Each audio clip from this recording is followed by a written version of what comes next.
¿Qué pasa? Aquí vamos con el segundo podcast. No lo voy a ir contando porque luego cuando llegue más de 3 ya no sabréis ni por cuál fue. El tema. Hoy se va a hablar de plantitas. Desconocimiento de plantitas. Cuando hablamos en las plantitas de orgánico y químico, no sé si se escuchará bien porque llevo los auriculares. Cuando hablamos de las plantitas de orgánico y químico, no es nada más que la comida que le estamos dando a las plantas, ¿vale? Puede ser orgánica, puede ser química. Al fin y al cabo, las dos existen en la naturaleza. Una piedra de azufre o de cualquier material de magnesio que te encuentres en la naturaleza, eso es química, ¿no? La tabla periódica es química, pero existe en la naturaleza de forma natural. Entonces, cuando hablamos de fertilizantes minerales, estamos hablando de fertilizantes que están sacados del suelo en base a minería o en base a algún sistema, pero que al fin y al cabo no dejan de ser naturales. Cuando se habla de química, fertilizantes químicos, al fin y al cabo no hay que ponerse las manos en el cielo, es fertilizantes que vienen de la naturaleza. Y cuando hablamos de fertilizantes orgánicos, es materia en descomposición, ya sea de forma física, una rama ahí en el suelo que se está descomponiendo, o un procesado ya que te viene el líquido, que con el fertilizante orgánico lo que estamos haciendo es darle de comer a las bacterias que hay en el suelo de la planta. O también en la parte aérea de la planta, o sea, en las hojas y todo eso. La planta aérea de la planta también tiene unas bacterias y unos microorganismos que se asocian con la planta, hacen una simbiosis. Simbiosis significa que se apoyan mutuamente, se enriquecen la una de la otra y se apoyan. Entre las dos hacen como una unión de fuerzas, como lo que tendríamos que hacer los trabajadores, unión de fuerzas, pues se apoyan entre ellas y pues cuando hay algún tipo de problema, las bacterias hacen un apoyo a la planta. Entonces, dato. Cuando regamos con agua del grifo de la casa, cuando regamos con agua del grifo a nuestras plantas, cualquier tipo de planta, el agua del grifo lleva cloro. El cloro es un antibacteriano y antifungicida, supongo que también será. Entonces, ¿qué pasa? Que cuando nosotros, por ejemplo, estamos regando nuestras plantas de forma orgánica, lo que estamos haciendo realmente en el suelo es alimentar a bacterias y hacer que las bacterias, pues una vez se alimentan, se reproduzcan, te llegan más bacterias y todo, cuanto más bacterias, mejor para la planta. Porque cuando nosotros le damos de comer a las bacterias, al fin y al cabo las bacterias procesan ese alimento orgánico que nosotros le damos y luego ellas lo cagan, lo metabolizan y esa cagada, esa metabolización es lo que hace que la planta se pueda nutrir de esa comida. Los hongos que hay debajo de la tierra, hay hongos beneficiosos y hongos pues, que son dañinos, pero los hongos beneficiosos también se nutren de esa materia orgánica. Se llamarían hongos microríficos, no. Bueno, no voy a decir el nombre. Hongos, que se encargan de descomponer esa materia orgánica y procesarla para que la planta pueda absorberla. Y esos hongos, por ejemplo, como a lo mejor llegan a zonas donde las raíces no pueden llegar, también hacen que la planta pueda aprovechar todos los nutrientes que tiene dentro de la maceta. En un bosque, por ejemplo, los hongos se encargarían de hacer una simbiosis entre plantas y tener conectado todo el bosque de forma natural, o sea, para que todo el bosque, o sea, para que todos los árboles se puedan considerar bosque, porque el bosque al final es la unión de todos los elementos que forman parte de ese suelo, tanto las plantas como los árboles, como materia en descomposición que está en el suelo, como microorganismos que están en el suelo, como los hongos que están en el suelo. Todo eso en conjunto es el bosque. Entonces, toda esa unión de fuerzas hace que esas plantas y esos se complementen. Bueno, por lo tanto, cuando echamos agua del grifo en nuestras macetas, el agua del grifo lleva cloro. El cloro, como mata a las bacterias y a los hongos, estamos perjudicando toda esa simbiosis que hace la naturaleza con las plantitas que tengamos ornamentales. Por ejemplo, pues ay, me queda un blanco quillo. La java, o yo que sé, una chumbera, o lo que tú quieras tener en tu casa, o cualquier cosita. Pues eso. Esa simbiosis, si tú coges y le echas cloro, pues todas las bacterias que va a haber en el suelo de tu maceta se van a ir a la caca, se van a morir. Y los hongos también. ¿Qué pasa? Que contra más bacterias que ayuden a las raíces y a la parte superior de la planta, mejor, más sana va a estar esa planta. Si le echamos cloro, agua con cloro, agua de grifo con cloro, matamos todas esas bacterias. ¿Cómo podemos hacer a la gente que queramos tener plantas en nuestro piso y cuidarlas de la mejor forma posible, sin gastarnos mucho dinero? Simplemente coger ese agua de grifo y dejarla reposar. ¿Reposar qué significa? Que le dé los rayos UVA del sol, ¿vale? Con los rayos UVA del sol se evapora el cloro. ¿Cómo se evapora el cloro? Con el mismo sistema que se evapora el cloro de una piscina. ¿Por qué a las piscinas se le tiene que echar la pastilla esta cada ciertos días? Porque la pastilla esa lo que hace es que cuando tu sobrino se mea en la piscina y todas esas bacterias, y todas esas bacterias del sobaco, y todas esas bacterias del culo de la gente que va nadando, pues que las vayan neutralizando, las vayan matando, para que no se cree eso una pociga o sea, que no se quede un agua ahí guarrísima. Pues el cloro hace esa función. ¿Qué pasa? Porque tienes que ir reponiendo el cloro cada X días, porque el sol incide en el agua de la piscina, en el cloro de la piscina, y lo evapora, y lo saca de la piscina. Por lo tanto, tú cada X tiempo tienes que ponerle. Pues si con nuestra agua de grifo la exponemos al sol, no hace falta que sea el sol directo. Si la pones al sol directo, pues tardará 2 horas en irse el cloro, pero si la ponemos al sol indirecto, simplemente con que llegue la luz, están llegando los rayos UVA. Cuando tú te pones moreno al sol, es por los rayos UVA. Al fin y al cabo, si te pones una hoja de papel encima, pues te va a hacer una marca luego, pero igualmente debajo de la hoja de papel, como también habrán pasado rayos UVA, algo te habrá llegado a tu piel, para que entendáis. El tema de creo, si no me equivoco, ahí, este dato lo podéis buscar vosotros y vosotras. En la capa de ozono está formada por ese cloro evaporado que se va a la atmósfera y genera esa capa de ozono, que la capa de ozono es beneficiosa para protegernos de los rayos UVA del sol. ¿Qué pasa? Que con la contaminación y todo eso, pues nos estamos cargando la capa de ozono y hace que el sol incida mucho más en nuestra piel y al final que se caliente más la tierra, porque si no hay una capa de ozono que nos protege, pues incide más el sol en la tierra, y así estamos a 50 grados en el sur de España. Pues, tema. Cuando reguéis, principal, el agua, sacarle el cloro. Sí que es verdad que hay comunidades autónomas que utilizan cloro y cloramidas para potabilizar el agua. ¿Qué pasa con las cloramidas? Las cloramidas duran más en el agua. Entonces, de cara a las compañías que se encargan de potabilizar el agua, al fin y al cabo es menos dinero que se tienen que gastar, porque menos veces tienen que poner ese antibacteriano en el agua. Entonces, al fin y al cabo, lo que están haciendo, y es malo para la salud, las cloramidas. En ciertos países, la mayoría de España no se usan cloramidas, nada más que se usan en Madrid y en Murcia.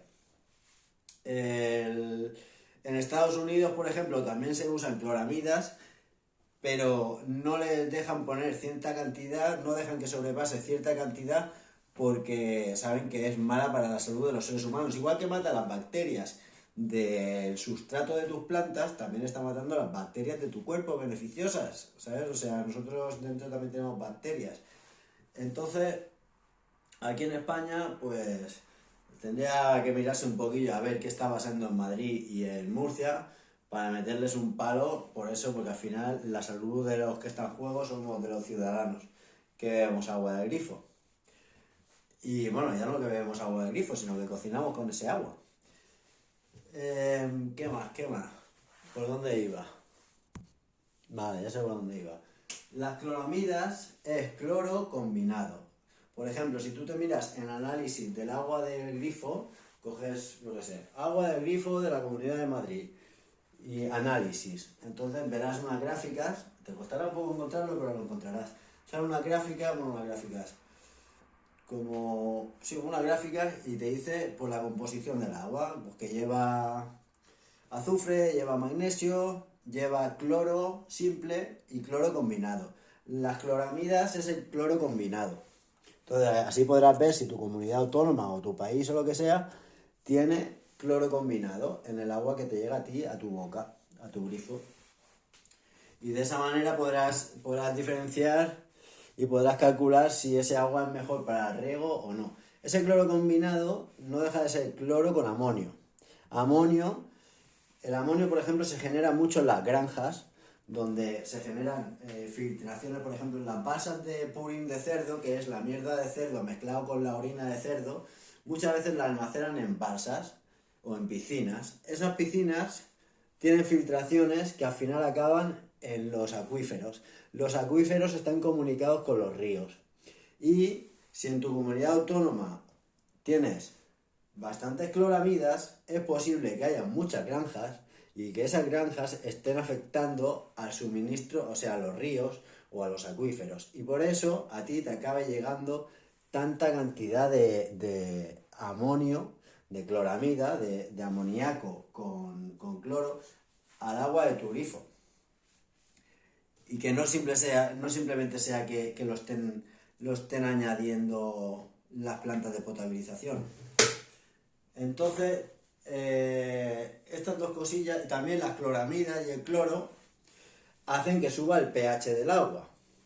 Por ejemplo, aquí en Murcia el pH del agua es casi de 9. Incluso a veces pasa de 9, cuando el pH de nuestra piel, lo recomendado es 7, pues es un pH neutro. pH neutro significa 7. Por debajo de ese pH es ácido. Por encima de ese pH es alcalino. El agua de la lluvia, por ejemplo, es un pH de 5. Es un pH ligeramente ácido. Entonces, cuando ese pH de la lluvia, por ejemplo, se mezcla con los minerales que pueda haber en una tierra, pues ese agua interacciona con los minerales y los disuelve. Y al disolverlos, las plantas pueden absorber esos minerales de forma natural. Porque imagínate un mineral que tú le echas agua y ese mineral ni se inmuta. Pues claro, no se disuelve, y al no disolverse, la planta pues no se va a comer una piedra, se comerá el líquido que sale de esa piedra. Entonces, esa también tienes que tenerlo en cuenta, por ejemplo, para regar el pH del agua. Si, por ejemplo, tu comunidad autónoma o tu país o lo que sea tiene un agua con un pH muy alto, no le irá bien a casi ninguna planta. Las plantas les gusta un pH entre 6 y 7, depende del tipo de planta, le gusta un pH más alcalino y otro más ácido. Os voy a poner un ejemplo. Por ejemplo, la caléndula le gusta un pH de 7. La hierbabuena le gusta un pH de 6. La cola de suegra le gusta un pH entre 6,5 y 7. El java le gusta un pH entre 6 y 7. La chumbera entre 6,5, perdona, hasta 8. Por ejemplo, la chumbera, que es una planta que resiste muy bien. Y normalmente los cactus suelen tener, los cactus y los árboles suelen gustarle un pH más alcalino, más alto, y a las plantas así pequeñitas, bueno, no me hagáis caso con eso. Cada planta necesita un pH diferente. Eso es tan fácil como buscarlo en Google y poner pH de hierbabuena, pH de albahaca, y te irá saliendo el pH que necesita cada planta.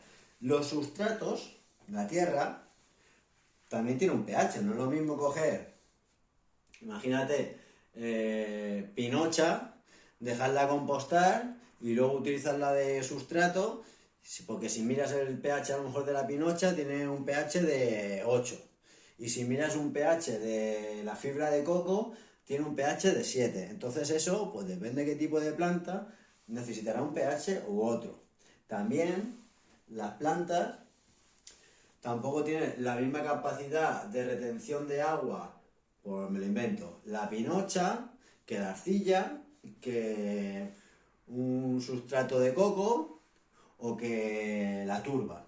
Entonces cada una, pues como tiene unas cualidades y un pH, pues depende de tu planta. Hay plantas que les gusta pues estar bastante empapaditas durante mucho tiempo la tierra, y otras que si están empapaditas durante mucho tiempo la tierra, las raíces se pudren. Todo eso hay que tenerlo en cuenta bueno, pues para cuidar una planta, o por ejemplo si ves en malas condiciones una planta, para que sepas valorar por qué esa planta está en malas condiciones. Dices, hostia, ¿por qué esta planta aquí, en esta maceta, me está sobreviviendo muy bien? En cambio, esta otra que la tengo en otra maceta está fatal, porque a lo mejor no tiene la misma tierra, aunque la esté regando con el mismo agua. Entonces también eso hay que tenerlo en cuenta. Luego, no puedes poner una plantita pequeñita, muy pequeñita, en una maceta muy grande y ponerle ahí 2 litros de agua. Porque esa agua va a tardar mucho tiempo en evaporarse y en que la planta, o sea, el agua en la maceta, imagínate como que es una toalla que la han mojado. Pues una toalla que la han mojado no se va a secar a la misma velocidad estando dentro de tu casa, donde no hay corrientes de aire, que poniéndola al sol. Y no va a tardar lo mismo en secarse una toalla que has medio mojado a una toalla que has mojado entera. Entonces, eso hay que adaptar un poquito las necesidades de la planta. Si tienes una planta interior y la regas muy abundantemente, o sea, la tienes que regar siempre una planta igual, sea de exterior o de interior.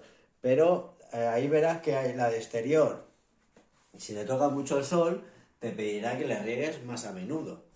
Y no puedes regar con la misma constancia a la planta que tienes en el interior, porque la de interior piensa que cuando riegue si por ejemplo, has regado una de exterior el lunes, y la de interior la has regado el lunes, y la de exterior te pide regarla el viernes, la de interior, cuando vayas a regarla el viernes, verás que la tierra sigue húmeda. No puedes regarla con la tierra húmeda, te tienes que esperar a que la tierra se seque. Porque una planta tiene que esperar para regarla tienes que esperar a que la tierra se seque, para que le dé tiempo a evaporar ese agua y que las raíces puedan respirar. Piensa que las raíces, cuando están metidas completamente en agua, no pueden respirar, se genera anaerobia, o sea que no entra aire ahí. El agua en sí tiene oxígeno.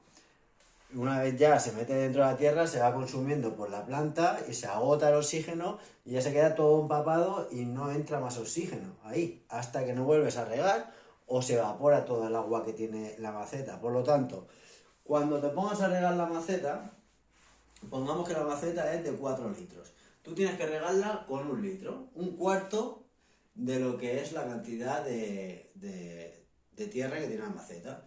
Un cuarto, por ejemplo, 7,4 litros, 1 litro, 7,8 litros, 2 litros.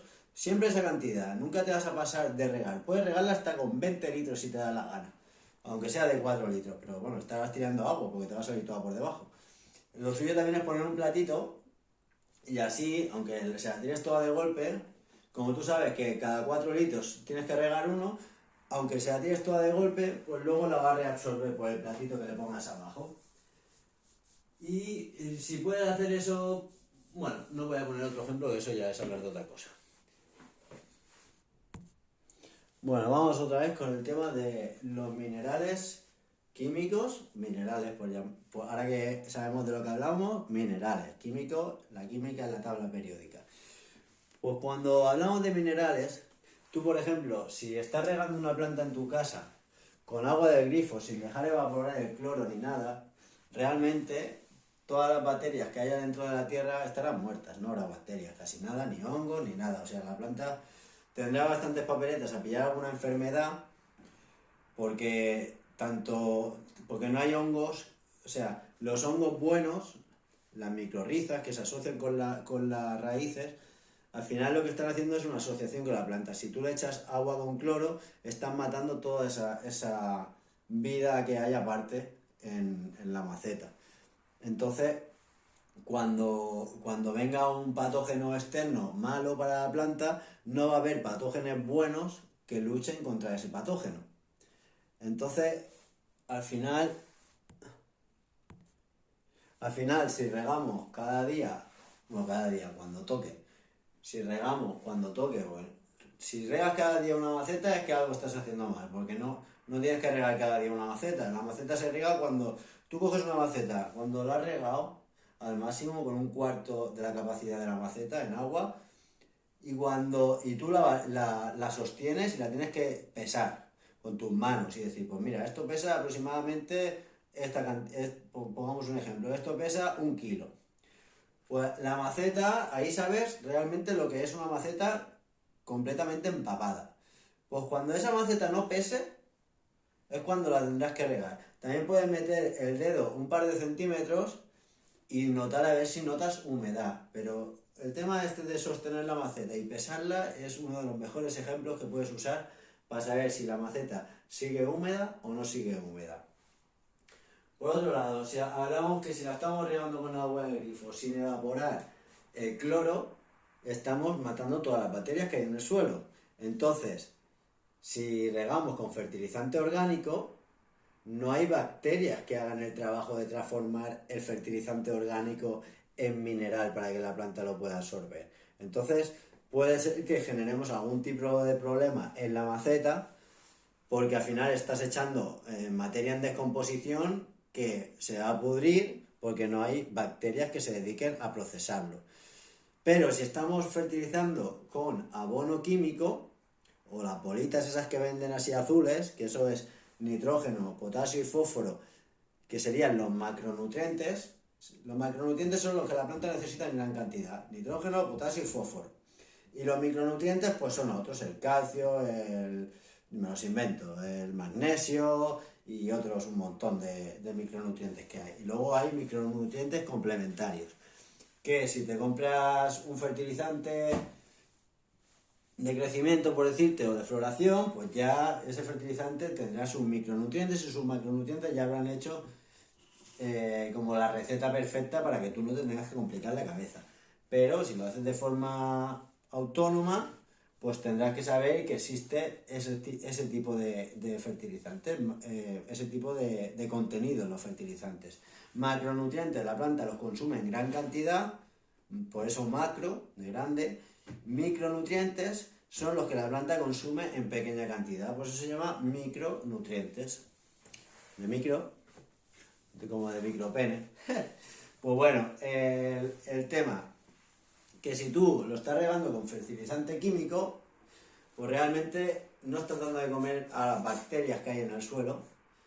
No pasa nada, simplemente porque es menos orgánico, es como las bacterias al final hacen una simbiosis y al final hacen mejor esa planta, por decirlo de alguna manera. La potencian algunas cositas de la planta, las potencia más. No hace milagros tampoco, o sea, es una chorradilla de más, pero bueno, le hace esa unión de fuerzas a la planta, sobre todo para que no coja enfermedades. Si tú riegas con el agua directamente de grifo sin evaporarle el cloro, como estarán matando a todas esas bacterias, igualmente ese agua disolverá los minerales que tú le hayas puesto en bolitas y fertilizará la planta, ¿vale? Entonces, eso también hay que tenerlo en cuenta. Cuando tú estás fertilizando un orgánico, tienes que tener muy en cuenta de quitarle el cloro al agua. Si estás fertilizando con fertilizante químico, pues puedes coger el agua directamente del grifo y regarla, que no pasa nada, ¿sabes? Pero siempre va a haber bacterias en el suelo, aunque tú estés regando con fertilizante químico. Entonces, aunque tú estés regando con fertilizante químico, es recomendable quitarle el cloro al agua. El cloro no es beneficioso para nadie, ni para el ser humano ni para las plantas. Yo, por ejemplo, de toda la vida he bebido agua de grifo, pero con un proceso. O sea, yo cojo 4 botellas de agua de cristal y me las lleno las 4. Me espero un día, así está así, que le entra algo de luz a casa, me espero un día y la primera botella de agua te la bebes y sabe diferente ya al agua del grifo. ¿Por qué? Porque se le ha evaporado ese cloro. Entonces, conforme voy gastando esa botella, la relleno y la pongo al final del todo de la fila de botellas. Entonces yo voy consumiendo la fila de botellas que tengo aquí encima del mármol, de la repisa de la cocina, la voy consumiendo de izquierda a derecha, así siempre voy dejando un proceso de 1 o 2 días para que se evapore ese cloro. Y la verdad que es muy notable la diferencia de sabor de bebértela directamente del grifo a dejarla reposar. Sí que es verdad que los culos de la botella se queda como un pozo ahí de sabor, que esos al fin y al cabo son los minerales que hablaba antes, que podías estar mirando por internet a ver qué minerales son los que te vienen en el agua del grifo de tu ciudad, y esos minerales sí que los cojo y los tiro al agua de la fregona, de fregar, y así no tiro ese agua por ningún lado, ¿sabes? O sea, le aprovecho ese agua luego para fregar la casa.